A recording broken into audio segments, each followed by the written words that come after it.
Jeremias capítulo de número 20, versículo de número 9. Assim nos diz a palavra do eterno Deus. Então disse eu: não me lembrarei dele, não falarei mais do seu nome.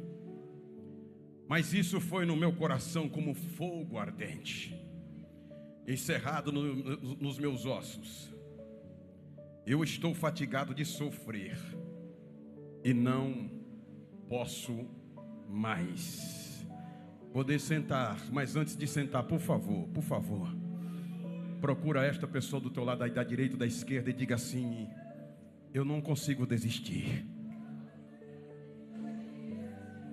Diga mais uma vez para outra pessoa, diga: eu não consigo desistir.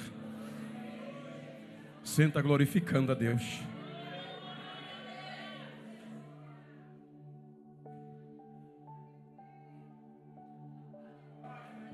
Confesso a vocês, e não é jargão de pregador, que eu fui dormir umas 2 da manhã, pedindo a Deus que viesse trazer uma palavra ao coração da sua igreja.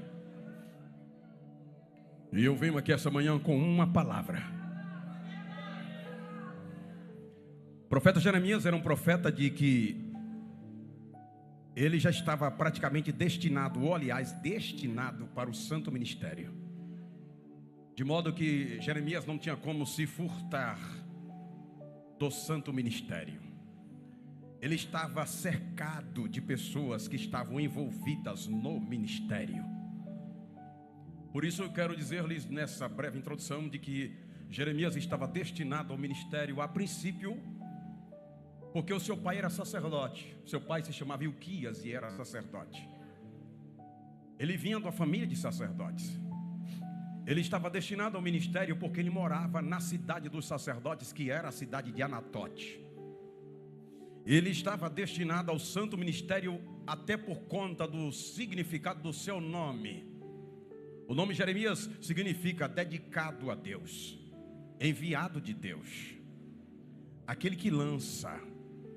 De modo que Jeremias estava totalmente destinado ao ministério. E como seu pai era sacerdote, logo a gente termina por achar, e quem sabe no seu tempo, terminaram por entender de que Jeremias seria o sucessor de seu pai. Porém Deus resolveu mudar a rota. Deus resolveu dizer a Jeremias: olha, tu não serás sacerdote como seu pai, tu serás profeta. Deus resolve separar Jeremias como profeta.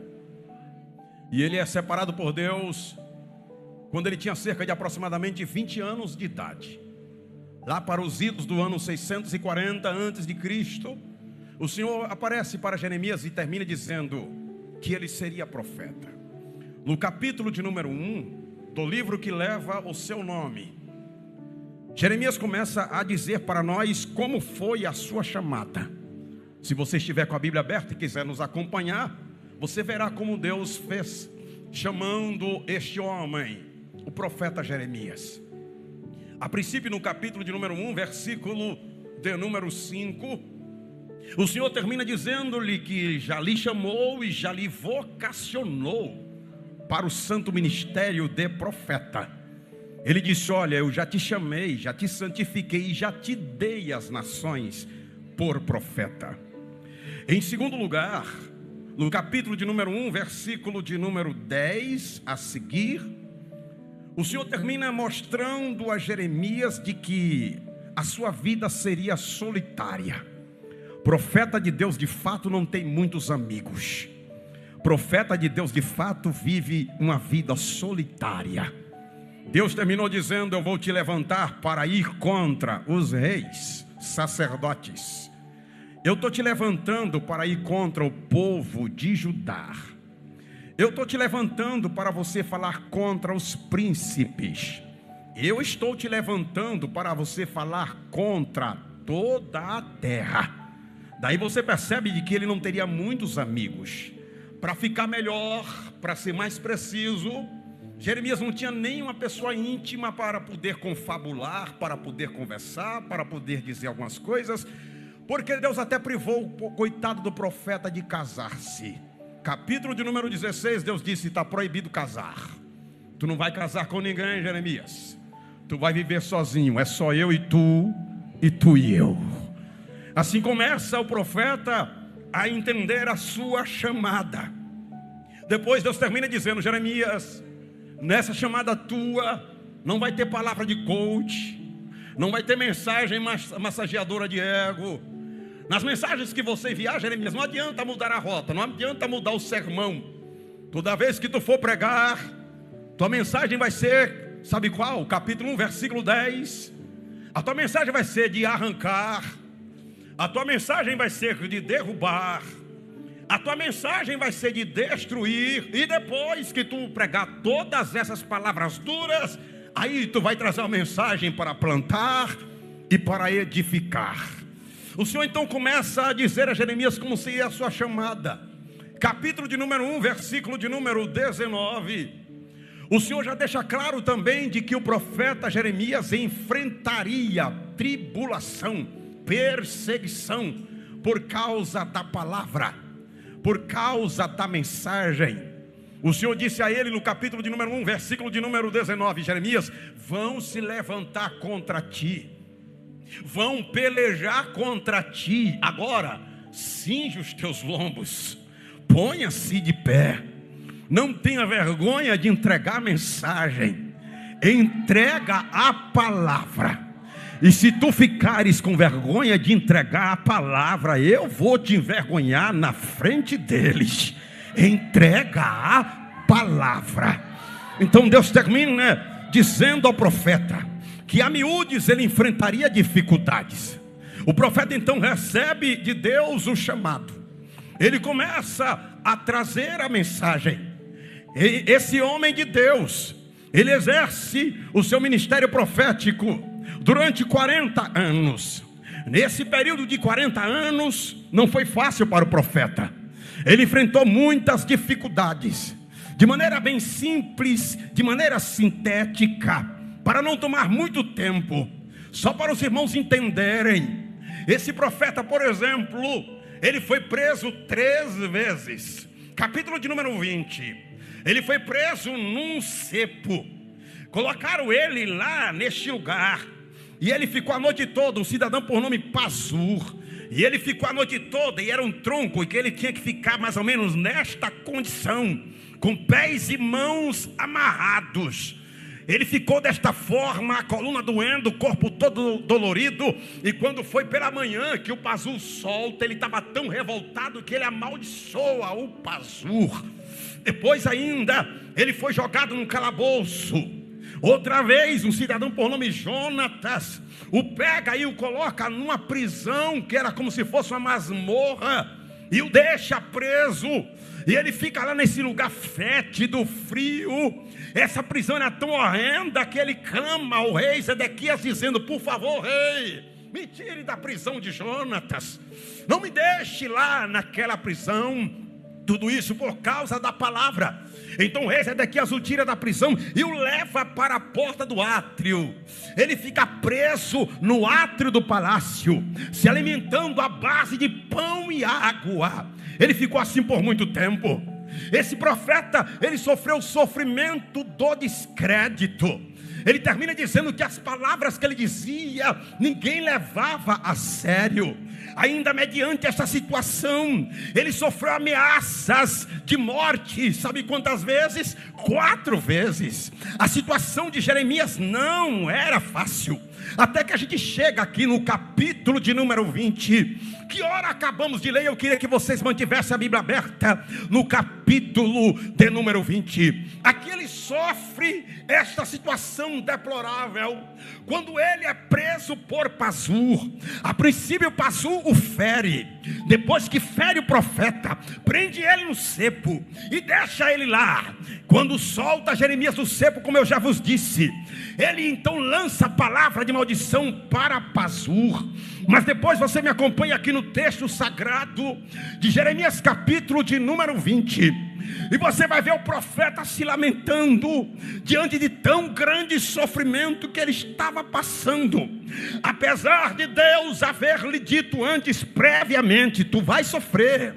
Apesar de Deus ter lhe dito no capítulo 1, versículo 19: vão lhe perseguir. Mas uma coisa é Deus falar, outra coisa é você viver a situação, outra coisa é você passar. Quando ele estava mergulhado nesse sofrimento, ele começa a lamentar e ele abre o coração para nós. No capítulo de número 20, por favor, se você me acompanha, ele começa a relatar tudo que ele sofria. No capítulo de número 20, por exemplo, no versículo de número 7, ele mostra a nós outros de que a popularidade dele estava baixa. E eu preciso dizer-lhes: olha aqui para mim, profetisas de Jesus Cristo, quem é profeta não vai ter popularidade.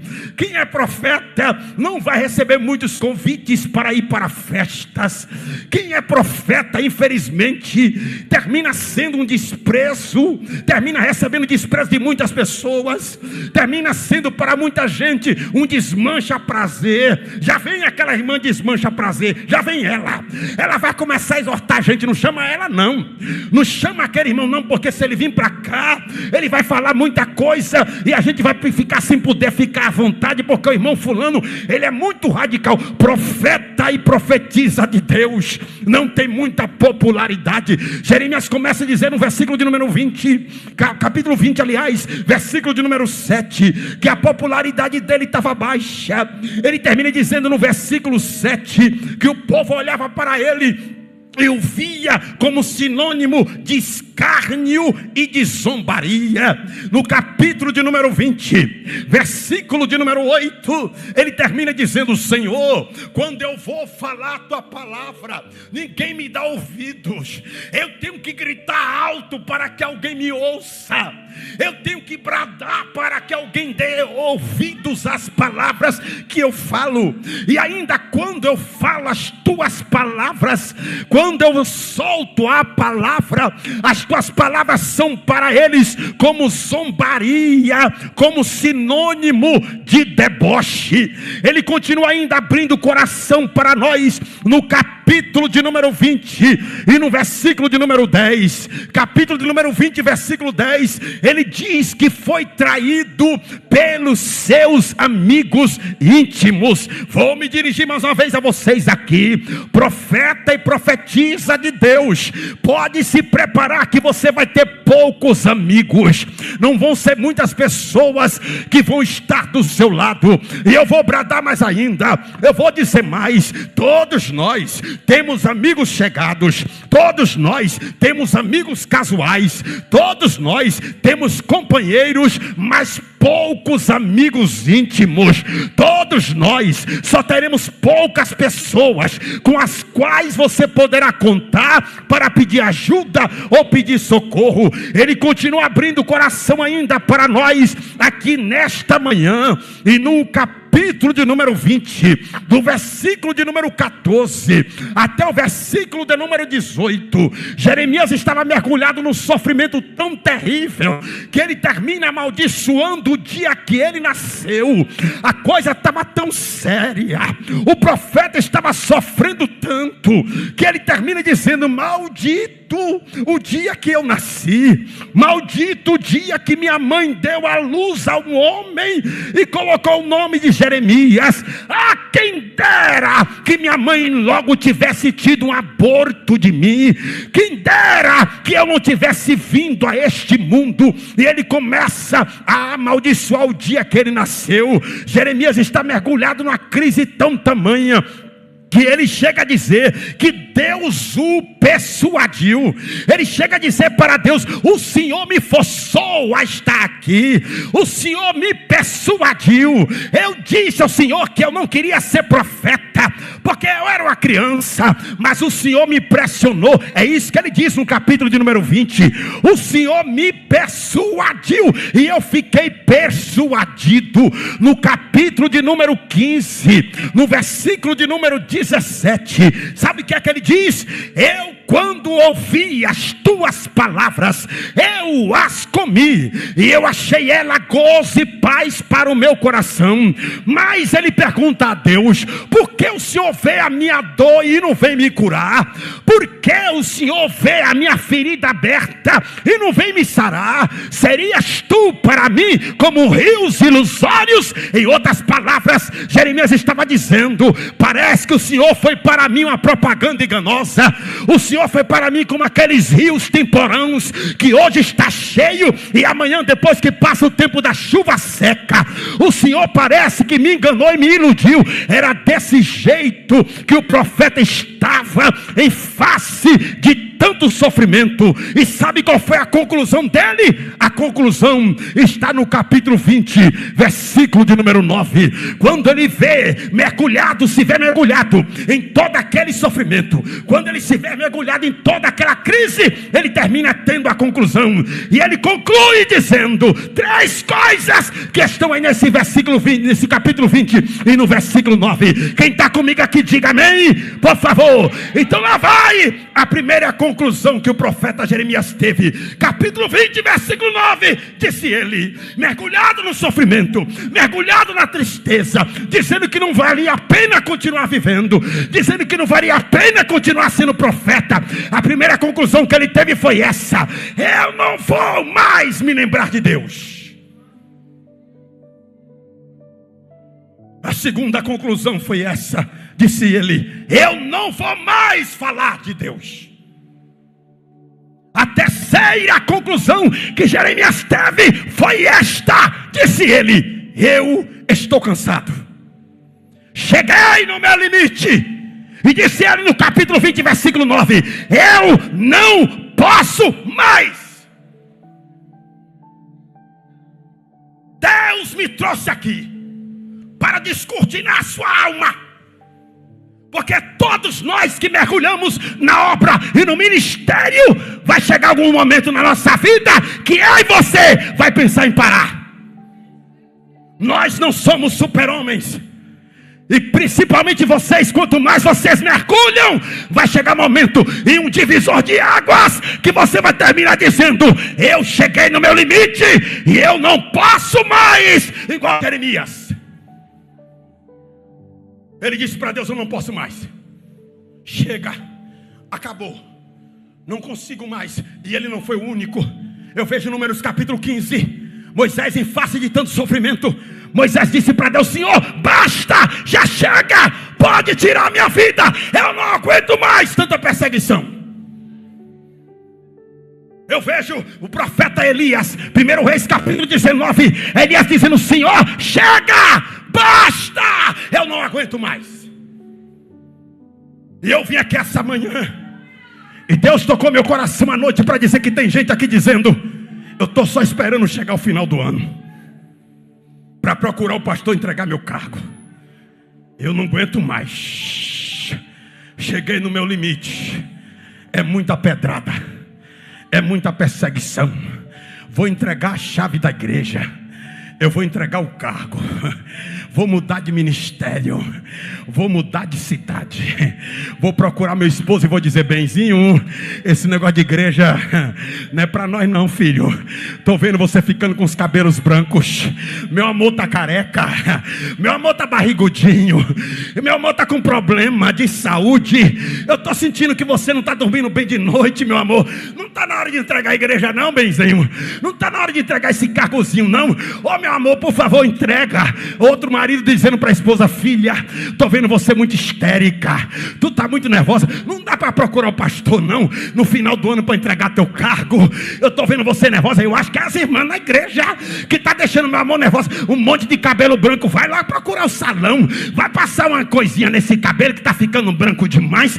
Ó benzinho, eu acho que é as irmãs na igreja que tá deixando você você desse jeito agitado. Tem gente aqui que Deus me disse, que está dizendo, só estou esperando terminar, estou esperando chegar à reunião administrativa para entregar meu cargo. Porém, deixa eu te dizer uma coisa. Jeremias estava dizendo, não aguento mais. Jeremias estava dizendo, não posso mais. Cheguei no meu limite, acabou meu ministério, eu não aguento mais. Sabe de uma coisa? Tudo isso ele pensava, mas quando a gente lê a Bíblia, no capítulo de número 20, versículo de número 9, ele termina dizendo, mas eu não consegui desistir. Eu até pensei, eu até queria, deu até vontade, eu até bradei, eu até amaldiçoei o dia que eu nasci, mas eu não consegui. Tu não conseguiu por quê, Jeremias? Eu fechei até a boca, eu não quis mais profetizar, eu não quis mais pregar, mas eu não consegui. Não conseguiu por quê, Jeremias? Aí diz ele, por causa da palavra. Eu fechei a boca, mas a palavra ardeu dentro de mim. Eu fechei a boca, mas a palavra queimou em mim. Eu fechei a boca, mas a palavra ardeu até nos meus ossos. Eu não consegui ficar parado por causa da palavra. E eu vou dizer aqui nessa manhã, quem experimentou a palavra de Deus não consegue desistir dela. Pode até fechar a boca, pode até entregar o cargo, pode até mudar de cidade, mas se a palavra estiver no coração, se você experimentou a palavra, você não vai conseguir desistir. Por favor, deixa eu ver aqui nessa manhã, se teve alguém que já experimentou a palavra, se tem alguém que tem a palavra dentro do coração, levanta a mão para adorar a Deus agora. Eu não consegui desistir por causa da palavra. Eu não consegui voltar atrás por causa da palavra. Eu não consegui deixar o ministério de profeta por causa da palavra. E ele já havia experimentado a palavra. Capítulo 15, versículo 17. Ele disse, quando eu ouvi a tua palavra, eu comi ela, eu experimentei ela, e ela foi gozo, ela foi paz para o meu coração. Quem experimenta a palavra de Deus não desiste facilmente. E eu vou falar mais ainda, quem tem a palavra, quem experimenta a palavra, não presta nem para desviar. Ó glória! E se tentar desviar, não vai conseguir. Não vai conseguir. Um certo dia o irmão disse assim, eu vou sair da igreja, eu não aguento mais tanta perseguição. Hoje é a primeira festa que tiver aqui na cidade, eu vou aproveitar e vou sair. E lá vai ele. Ele era obreiro da igreja, tirou uma roupa social, vestiu uma roupa esporte, colocou um boné na cabeça e disse, é hoje que eu vou meter a cara, hoje eu vou meter o pé na jaca, hoje eu vou desviar, eu não quero mais saber de ser crente. Quando ele chegou lá na balada, que começou a entrar na balada, lá estava a moça desviada. A moça olhou para ele e disse assim, Pai do Senhor, pastor, veio evangelizar aqui, veio evangelizar aqui. Quem tem a palavra não presta nem para desviar, não presta nem para desviar. Quem tem a palavra, por favor, levanta a mão e adora a Deus. Me ajuda a pregar dizendo, tu não presta nem para desviar. Aleluia. É por isso que o diabo está lutando para tirar a palavra da igreja. Satanás está fazendo de tudo para tirar a palavra da igreja. E os ataques contra a palavra não são poucos. Os ataques contra a palavra não são poucos. O primeiro ataque que eu vejo contra a palavra é o ataque daqueles que estão tentando desconstruir as regras basilares do ser humano. Por exemplo, nós estamos agora vivendo a era líquida. Nós estamos agora vivendo a era fluida. Nós estamos agora vivendo a era do vazio. Estamos agora vivendo uma era chamada por aqueles que são sociólogos e anarquistas como a era das incertezas. E por conseguinte, eles terminam dizendo que essa era que nós estamos vivendo é a era da desconstrução. De maneira que nós estamos aqui agora e tem alguém que nem sabe mais se é mulher, se é homem ou se é um animal. O cidadão é homem, mas ele diz, olha, eu não sei mais qual é o meu gênero, eu estou me desconstruindo. E aí vai para a cirurgia de estética e começa a mudar aqui, mudar ali. Espasmem vocês, tem gente dizendo que é animal, tem gente travestida de animal. Já diz aí as estatísticas da internet. E também falam por aí os pesquisadores que já tem mais de 70 gêneros de pessoas dizendo que tem gêneros diferentes daquilo que foi estabelecido por Deus. E com isso, muita gente caminhando pelo esse caminho da da desconstrução, estão tentando também desconstruir a Bíblia. Outro ataque à palavra de Deus é o relativismo. O que é relativismo, pastor? Lá vai. O relativismo é um pensamento filosófico que termina por dizer que não existe verdade absoluta. A verdade parte muito bem daquele que pensa ou daquele que acha. A verdade vai muito bem do ponto de vista de quem imagina ou de quem entende alguma coisa. Então a Bíblia pode ser verdade para mim, mas pode não ser para outra pessoa. E com isso muita gente está tentando dizer que a palavra de Deus não é a verdade. É um pensamento maligno que infelizmente está entrando dentro das igrejas, onde muita gente está dizendo que a Bíblia não é totalmente a verdade, mas o próprio Cristo diz que a sua palavra é a verdade. Outro pensamento, outro ataque do diabo contra a palavra de Deus é um pensamento filosófico chamado de antinomismo. O antinomismo é um pensamento filosófico que é contra todo tipo de regra. Toda regra eles terminam sendo contra. A palavra anti é contra e nomos é regra, e é isso que está acontecendo. E esse mal está entrando nas igrejas, onde muita gente está combatendo todo tipo de regra. Sabe o que é que estão dizendo? Que doutrina é coisa de pastor, é invenção de pastor, que não está na Bíblia. E com isso muita gente rebelde está cada dia mais crescendo nas igrejas, contrariando a palavra de Deus, contra as doutrinas. São contra pai, é contra a mãe, é contra a autoridade, e estão dentro das igrejas pessoas que estão envolvidas na obra, dizendo que são cristãos, mas não gostam de obedecer regra. E eu vejo que isso é um ataque do diabo, porque a Bíblia Sagrada, ela é a nossa regra de fé e prática. Eu vejo o ataque do diabo contra a igreja através da política, do politicamente correto.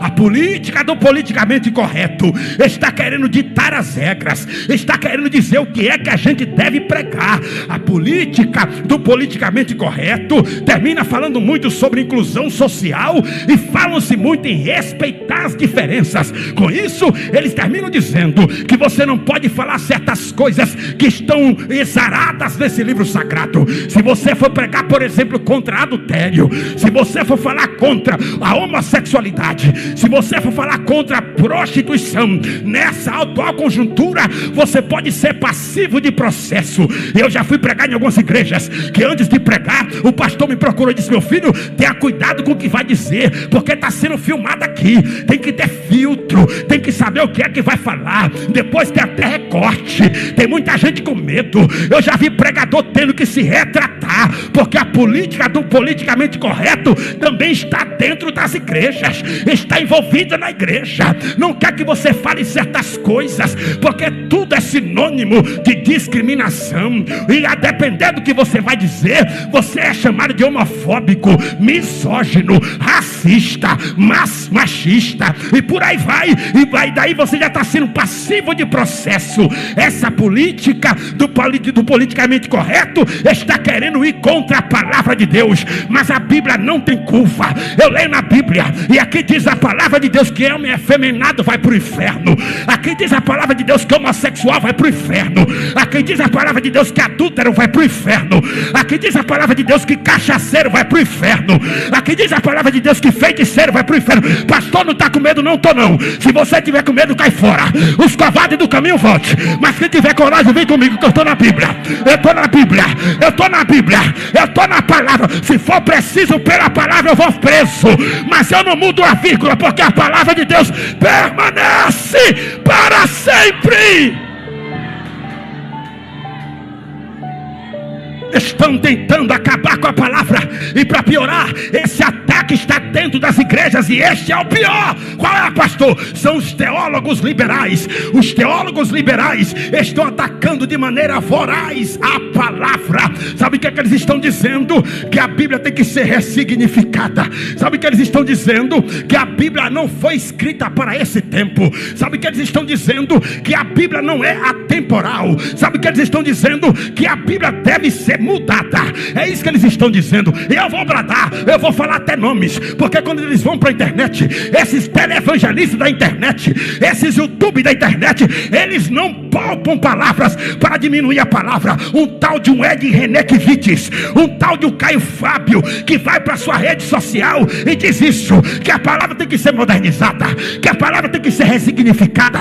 Eles terminam dizendo que a Bíblia está debaixo da igreja, que a igreja está em cima da Bíblia. É isso que eles dizem. E nós estamos com pessoas dentro da igreja que assiste esse povo, que ouve esse povo. E sabe que a conclusão? A conclusão é que eu estou vendo que quanto mais os dias se passam, a evasão de pessoas em culto de ensino e escola dominical cresce. Eu não sei aqui em Pará, mas lá na Bahia, a maioria de alguns pastores, amigos meus, estão enfrentando dificuldade para fazer seus crentes irem para a igreja, para o culto de ensino, porque ninguém quer ir. Sabe por quê? Porque estão desprezando a palavra. O diabo está atacando a palavra. A ideia de Satanás é te distanciar da palavra, e se você se distanciar dela, você vai se desviar, você vai sair, vai perder a força. É por isso que tem muita gente hoje na igreja com doenças psíquicas. Infelizmente eu vou falar aqui, o índice de suicídio está crescendo nas igrejas. Pessoas que se dizem crentes se matando, e você fica dizendo: meu Deus, porque isso é a falta da palavra, a falta da palavra. Porque se você tiver a palavra, você pode estar na fossa, você pode estar no buraco, mas se a palavra estiver no coração, você vai sair de lá, você vai se levantar, você vai se reerguer, você vai glorificar a Deus. Quem recebe a palavra, diga glória.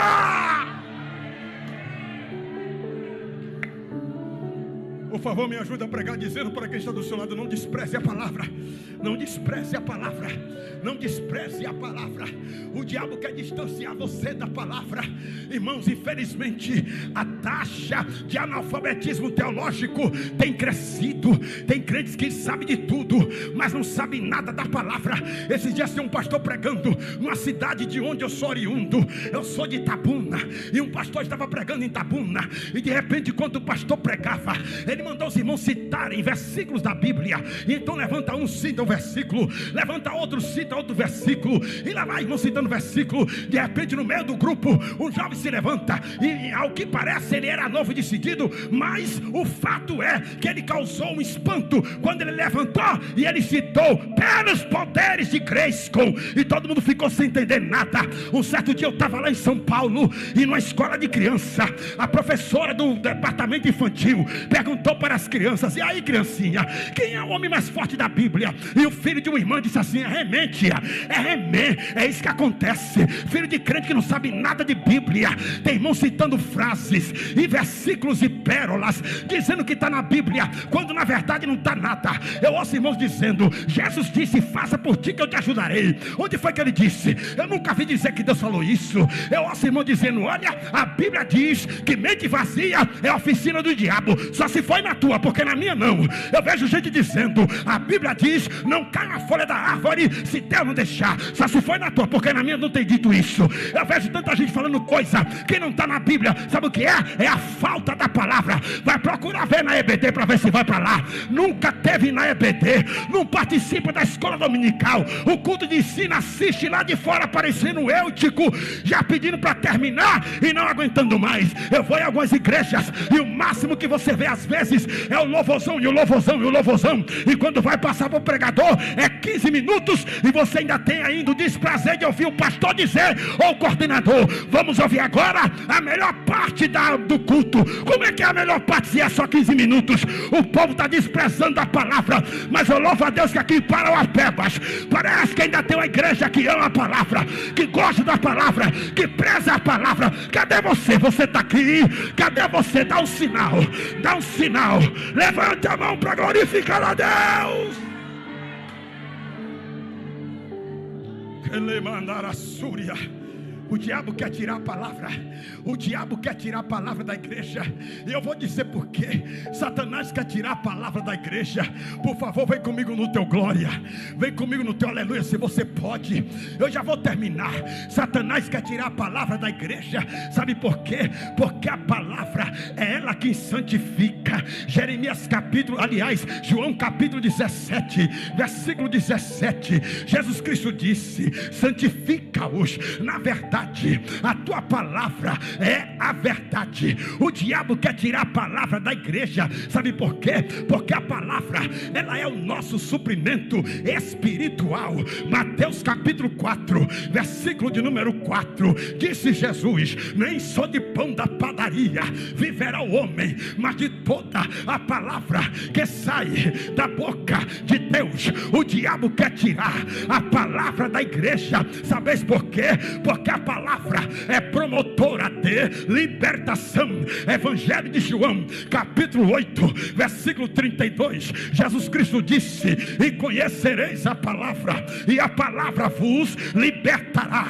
O diabo quer tirar a palavra da igreja. Sabe por quê? Porque a palavra é promotora de fé. Atos capítulo 14, Paulo pregava a palavra em Listra, e o coxo creu na palavra, tentava se levantar. Paulo, percebendo que o coxo creu na palavra, Paulo disse: levanta-te sobre os teus pés, e o coxo se levantou. O diabo quer tirar a palavra da igreja. Sabe por quê? Porque a palavra purifica. Salmo 119, o verso 9, assim diz o salmista: como purificará o jovem o seu caminho, observando conforme a sua palavra. O diabo quer tirar a palavra da igreja. Sabe por quê? Porque a palavra é lâmpada. Salmo 119, o verso 105, assim diz o salmista: lâmpada para os meus pés, ó glória, é a tua palavra, e luz para os meus caminhos. O diabo quer tirar a palavra da igreja. Sabe por quê?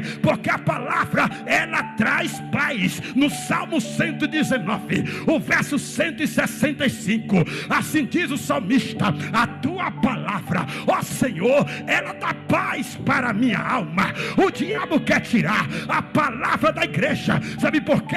Porque a palavra é a arma que o crente usa para vencer a Satanás. Carta de Paulo aos Efésios capítulo 6, versículo 17, Paulo disse que nós temos que ter na nossa mão a espada do Espírito, que é a palavra de Deus. O diabo quer tirar a palavra da igreja, porque a palavra faz o crente prosperar. Quer prosperar? Não precisa ir para aquele culto que dá chave de casa, dá chave de carro. Quer prosperar? Não precisa subir um monte com um galão de 20 litros de água nas costas. Quer prosperar? O negócio é a palavra. Salmo 1, o salmista disse: bem-aventurado é o varão que não anda segundo o conselho dos ímpios, e nem se detém no caminho dos pecadores, nem se assenta na roda dos escarnecedores. Antes tem o seu prazer na palavra do Senhor, e na sua palavra medita de dia e de noite, de dia e de noite. Pois será como árvore plantada junto ao ribeiro de água, a qual dá o seu fruto na estação própria, e tudo quanto fizer prosperará. O diabo quer tirar a palavra da igreja. Sabe por quê? Porque quem aquece a igreja não é cantor. Quem aquece a igreja não é pregador. Quem aquece a igreja não é fundo musical. Quem aquece a igreja não é a banda. Quem aquece a igreja não é o som potente. Quem aquece a igreja não é o cacuete de pregador. Quem aquece a igreja, sabe quem é? É a palavra. É a palavra. É a palavra. É a palavra. Salmo 119, a palavra de Deus mostra que ela está dentro da igreja. Mas no Salmo 29, o verso 7, o salmista disse que a voz do Senhor separa as labaredas de fogo. Êxodo capítulo 19, Deus desce no monte para falar com Moisés. Cada palavra que Deus dizia, fogo saía do monte. A palavra de Deus é fogo. A palavra de Deus é fogo. Jeremias capítulo 23, versículo 29, o Senhor usa o profeta Jeremias e termina dizendo: não é a minha palavra como fogo que esmiuça a penha, e não é a minha palavra como fogo que consome. O fogo da palavra está nessa igreja aqui nessa manhã, e se você recebe ela, glorifica a Deus.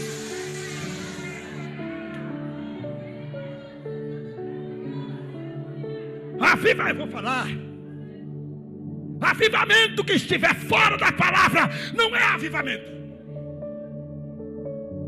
É barulho, é zoada, é histeria coletiva, mas não é avivamento. Todo avivamento precisa começar pela palavra.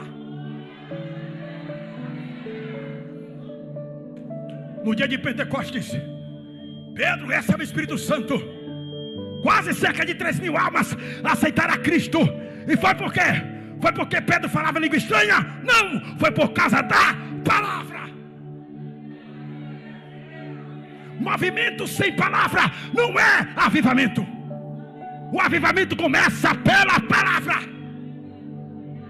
E eu vou repetir a vocês: tudo começa pela palavra. Não adianta ir para uma igreja e que a pessoa pregue e fica falando receba, receba, receba, e pulando para cá e rodando para cá e dançando na igreja sem nexo, sem estar na Bíblia, e depois você dizer: meu Deus, que fogo, que presença. Se não teve a palavra, foi qualquer coisa menos a presença de Deus, porque o fogo do Espírito Santo precisa estar embasado pela palavra.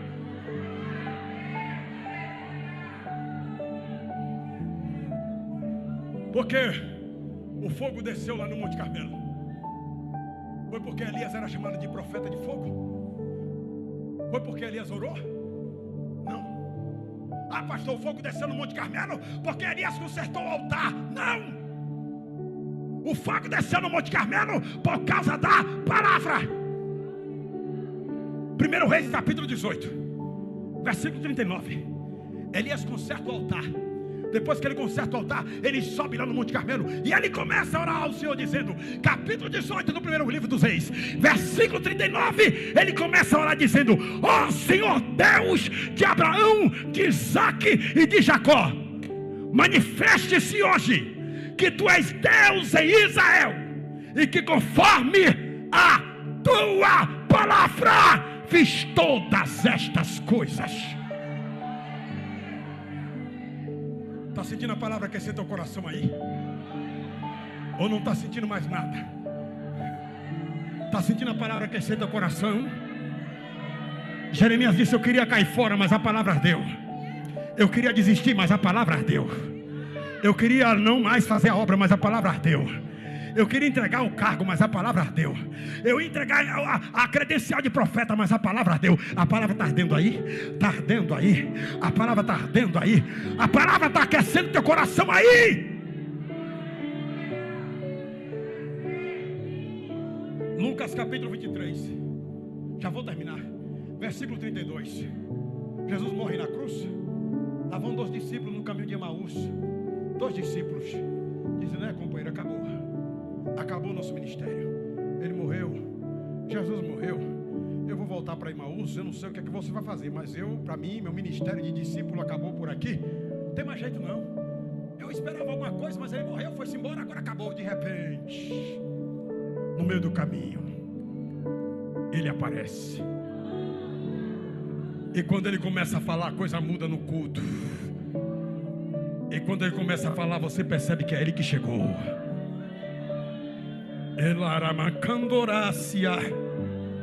Ele chegou e não se identificou. Porque tem vezes que Jesus faz assim: ele chega e você nem percebe, mas ele está pertinho. Ele está pertinho.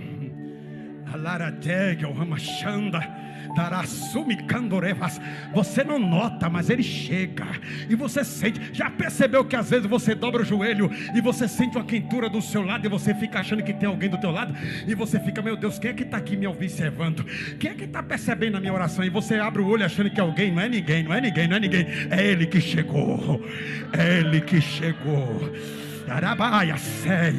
É aquele dia que você está lavando o prato, fazendo comida, e dá uma vontade de orar, e você começa a chorar, e o menino fica dizendo: o que é, mamãe, que você tem? Mamãe fica dizendo: não é nada não, filhinho. Não é nada não, filhinho. E a vontade é só de chorar, e não é de tristeza, é a presença. Ele chegou, ele chegou. Ele chegou. Lá vai os 2 discípulos de cabeça baixa dizendo: acabou. Tem mais jeito não, é assim que tu está pensando. Ergue a cabeça. Apesar da doença, estou do teu lado para te guardar. Alá terrimiceia, até aqui eu tenho deixado você, assim te diz o Senhor.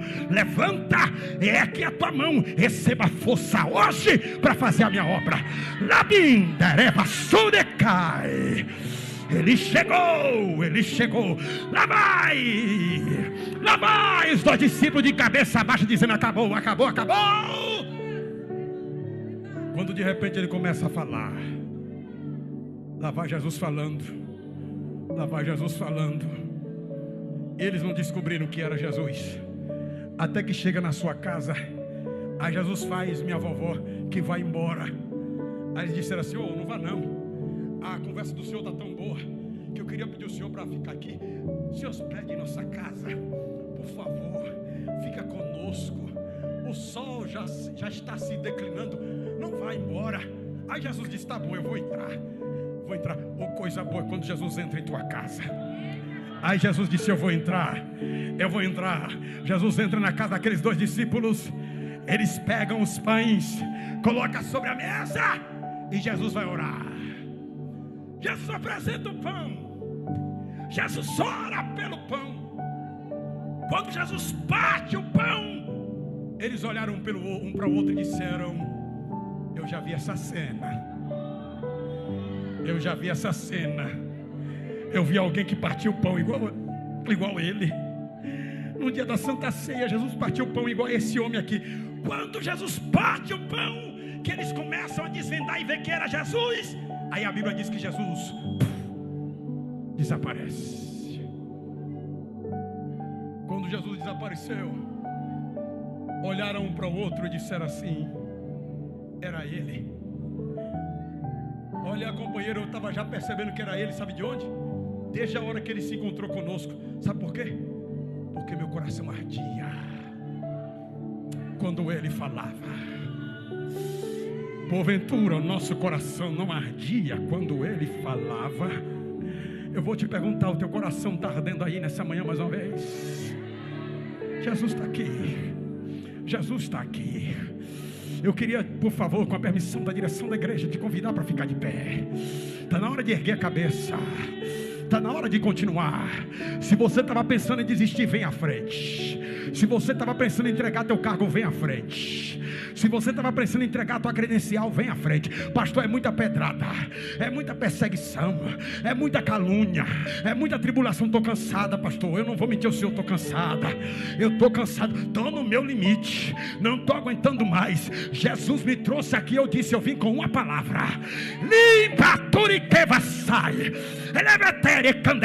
Eu não vim aqui só atender a agenda, eu não vim aqui só te conhecer, eu vim aqui bradar na terra, eu vim aqui com a palavra. E Deus está te dizendo nesta noite: está na hora de você descer no rio, está na hora de você se mergulhar e refrigerar a tua alma, porque ainda tem muita coisa para fazer, ainda tem muita gente para você alcançar, ainda tem muita coisa para você realizar na terra. Levanta a tua cabeça e dê glória a Deus. Quem quer ser batizado, vem à frente. Se não é batizado com o Espírito Santo, vem à frente. Se não tem experiência do batismo, vem à frente. O Espírito Santo está aqui. A palavra como fogo está aqui. A palavra como fogo está aqui. Vem à frente, vem à frente, vem à frente. As coordenadoras, se quiser descer, impor as mãos, imponha.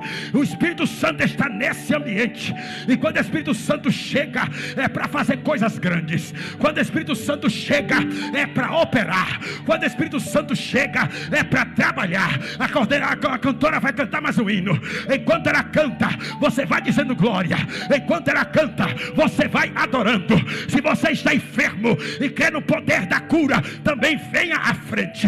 Ele está neste lugar para refrigerar, para renovar, para aquecer, para te encher. Venha receber a presença de Deus. Vem receber a graça, vem receber a unção. O Espírito Santo de Deus está nesse lugar. Adora!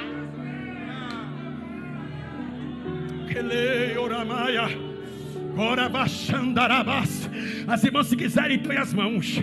Coordenadora, pode ficar à vontade. Vocês também têm de Deus a graça. Se vocês sentirem, vai até alguma irmã, põe a mão no ombro dela, põe a mão sobre ele ou sobre ela e ministra uma palavra de bênção para essa irmã e para esta irmã. Os obreiros também, se quiserem, fiquem à vontade. Eu vejo cheiro de milagre aqui nesta manhã. Eu vejo a presença de Deus aqui neste recinto. Aproveita para sentir a glória de Deus e a graça. Os que estão lá, estenda as mãos. Quem está lá, estenda as mãos para cá e comece a glorificar. Vai adorando, vai bendizendo o nome de Jesus. Enquanto você adora, eu vou pedindo a Deus para aquecer os crentes aqui. Comece a glorificar, vai lá, vai lá, vai lá. Vai dizendo glória, vai dizendo aleluia, vai glorificando o nome de Deus. Adora!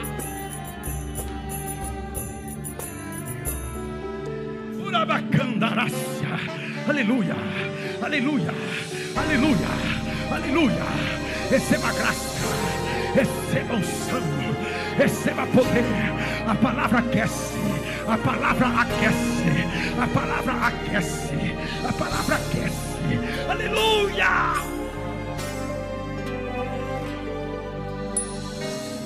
Volta, não consigo ouvir o retorno. Aleluia. Oh Deus, de eternidade a eternidade é o teu nome. O teu nome é poderoso. O teu nome merece ser exaltado. O teu povo veio glorificar o teu nome aqui nesta manhã. E eu quero te pedir, Deus, agora, onde houver algum crente aqui precisando de renovo, precisando de reforço, começa a renovar agora. Comece a aquecer agora. Comece a encher da tua glória esse irmão que estava fraco, essa irmã que estava fraca, pensando em se desanimar. Comece a trabalhar de forma gloriosa em nome de Jesus Cristo. Aquece os frios, desperta os que dormem, levanta os que estão desanimados, coloca de pé, coloca sobre ele e sobre ela asas do Espírito para voar, marchar na terra, bradar na terra como antes e não desistir. Receba!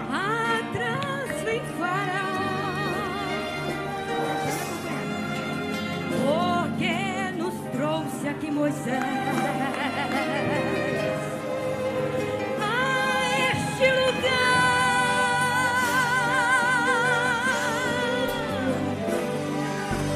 Israel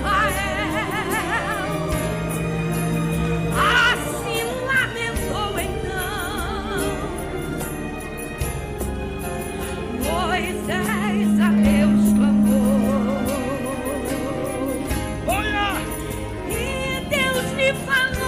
Glória!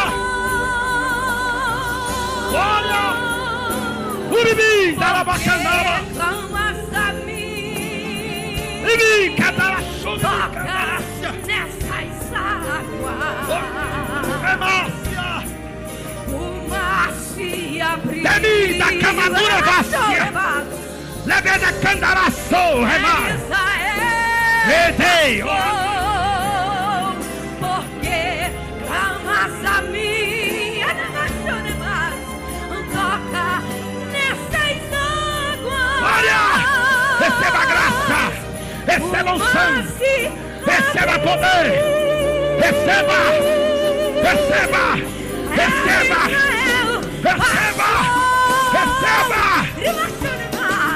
Lá vem Faraó, na frente Israel, quem chegará primeiro? Recebe aí, Faraó Deus. Lá vem Faraó, na frente Israel, quem chegará primeiro? Faraó Deus. Uma coluna de fogo durante a noite, e a Israel os carros de Faraó no meio do caminho, quebrados para pão.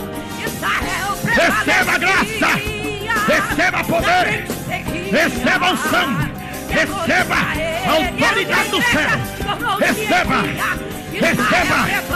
receba vigor, receba ânimo, receba força, receba poder de Deus, poder de Deus, poder de Deus, Poder de Deus. Poder de Deus. Poder de Deus. O Senhor é Deus. Lá vem Faraó. Faraó morreu. Israel chegou primeiro. O Senhor é Deus. Canta a igreja. Canta Miriana. Managaçorebas. Arebaçorebas. Canta a mocidade. Viva, celebre. Receba a glória de Deus aí. Receba a graça de Deus aí. Poder de Deus. Receba.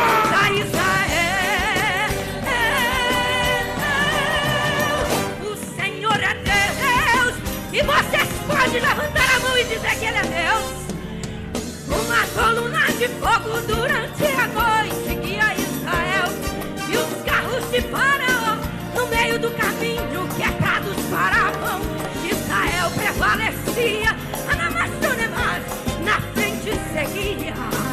E a noite pra ele era o que a igreja tornou-se em dia. Israel, Rabanagachorebas, Rabanagachorebas. E a noite pra ele, Rabanagachorebas. Lá vem Faraó, Faraó morreu. Israel chegou primeiro. E só quem é Israel adora.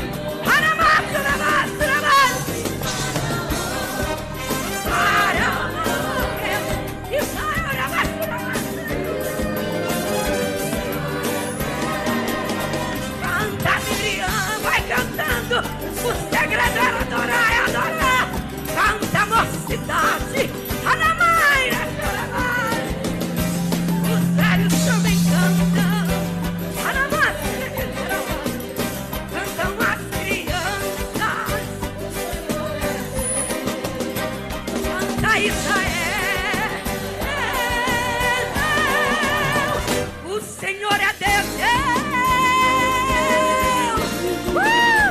O Senhor é Deus. Oh, Rabaixa.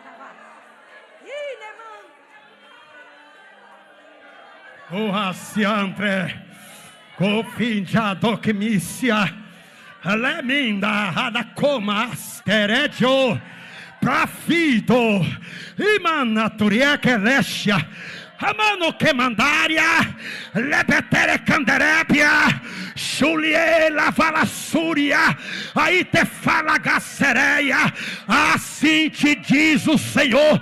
Pensavas tu em parar, já estava pensando no coração, arquitetando esse plano e dizendo: eu vou desistir, não aguento mais, está chegando o fim da carreira. Deus manda te dizer: eu te chamei para marchar na terra, para bradar na terra. Aderebo, Atacate, Alabatu, Arabacandaraia. Receba a graça, receba a força. Ainda vai andar uma milha, 2 milhas, 3 milhas. Há uma carreira para vencer, há uma obra para fazer. Existem pessoas do outro lado esperando a minha voz pregada por tua boca. Receba a graça. Rebasi, Eleberia vaia, Adacanturete, Elemassanda. Eu te trouxe aqui para trabalhar tuas emoções. Eu te trouxe aqui para trabalhar teu coração. Tu está enfrentando crises na alma e está dizendo: Jesus, como é que eu vou sair dessa? Deus manda te dizer: é hoje o dia de cantar o cântico da vitória. O tempo de cantar chegou. Ergue a tua mão e receba a graça do meu poder. Alaiohe, Urabatá, Aracandara, Súria. Levanta a mão para adorar. Eu estou sentindo graça. Eu estou sentindo graça. Eu estou sentindo graça. Se puder, abraça essa irmã que está do teu lado. Abraça esse irmão que está do teu lado. Jesus chegou aqui. Jesus chegou aqui. Jesus chegou aqui. Compartilha desse irmão e dessa irmã da glória, do poder, da unção. Levanta a mão e adora.